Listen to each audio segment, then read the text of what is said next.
অপপ্রচারের ফল আতঙ্ক ও প্রাণহানি, দায় এড়াতে পারে না কেন্দ্র। কি বললেন এই বিষয়ে অভিষেক বন্দ্যোপাধ্যায়? দেখুন সরাসরি ট্রাভো নিউজের পর্দায়। এখনো পর্যন্ত যে তথ্য এসছে, প্রায় 58 লক্ষ নাম বাদ গেছে, কিন্তু এটা খসড়া তালিকা, ড্রাফট লিস্ট। এখনো পর্যন্ত প্রায় 1.5 মাস ক্লেম অ্যান্ড অবজেকশন পিরিয়ড চলবে। সেখানে তৃণমূলের তরফে BLA1 BLA2রা থাকবে, বুথ স্তরে যারা কাজ করে থাকবে। কিন্তু যে কোনো সামারি ডিভিশনে, স্পেশাল সামারি ডিভিশন বা SSR আমরা যেটাকে বলি, সেখানে 1.5-2% ডেড ভোটার অলওয়েজ বাদ যায়। এখানেও তাই হয়েছে। বাকি ফাইনাল লিস্টে ক্লেম অ্যান্ড অবজেকশন পিরিয়ডে কার নাম উঠবে কার নাম বাদ যাবে সে তো যখন ফাইনাল তালিকা 14ই ফেব্রুয়ারি বেরোবে তখন বোঝা যাবে। কিন্তু বিজেপির যে গল্প যে 1 কোটি 1.5 কোটি রোহিঙ্গা অনুপ্রবেশকারী, এটা তো একদম খারিজ করে দিয়েছে ইলেকশন কমিশন নিজেই। আর যদি কোথাও কোনো রোহিঙ্গা অনুপ্রবেশকারীর তালিকা থেকে থাকে তাহলে ইলেকশন কমিশন রিলিজ করুক। আর যদি অনুপ্রবেশ হয়ে থাকে তাহলে জবাব তো দেবে অমিত শাহ, দেশের স্বরাষ্ট্রমন্ত্রী, যিনি সীমানা রক্ষা করছেন, যিনি বর্ডার পাহারা দিচ্ছেন।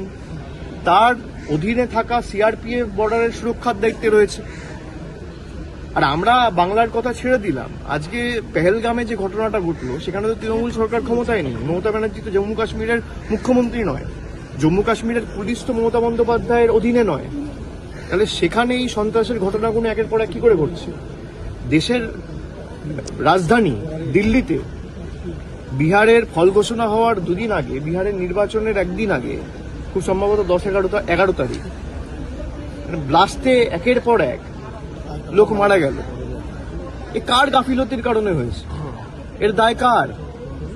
স্বরাষ্ট্রমন্ত্রী তো জবাব দেওয়া উচিত।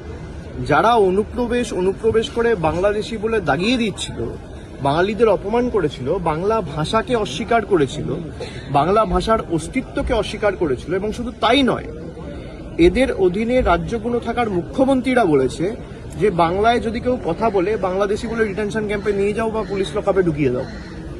দিল্লি হোক, মধ্যপ্রদেশ হোক, আসাম হোক, গুজরাট হোক, মহারাষ্ট্র হোক, একের পর এক জায়গায় বাঙালিদের উপর অত্যাচার করেছে। হাইকোর্ট সুপ্রিম কোর্ট বলে দেওয়ার পরও সোনালী খাতুনকে, যার বাবার নাম রয়েছে 2002 এর ভোটার লিস্টে ঝাড়খণ্ডে, মায়ের নাম রয়েছে বাংলায় 2002 এর ভোটার লিস্টে, তাকে বাংলাদেশি বলে দাগিয়ে দিয়ে বাংলাদেশে পাঠিয়ে দিয়েছে এই দিল্লি থেকে ধরে দিল্লি পুলিশ, অমিত শাহর অধীনস্থ।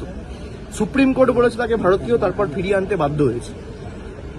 আমি আগামী 2 দিন পরে, আগামী পরশুদিন সোনালী খাতুনের পরিবারের সাথে দেখা করছি এবং তার পরিবারের সকলের প্রতি আমার সমবেদনা ছিল।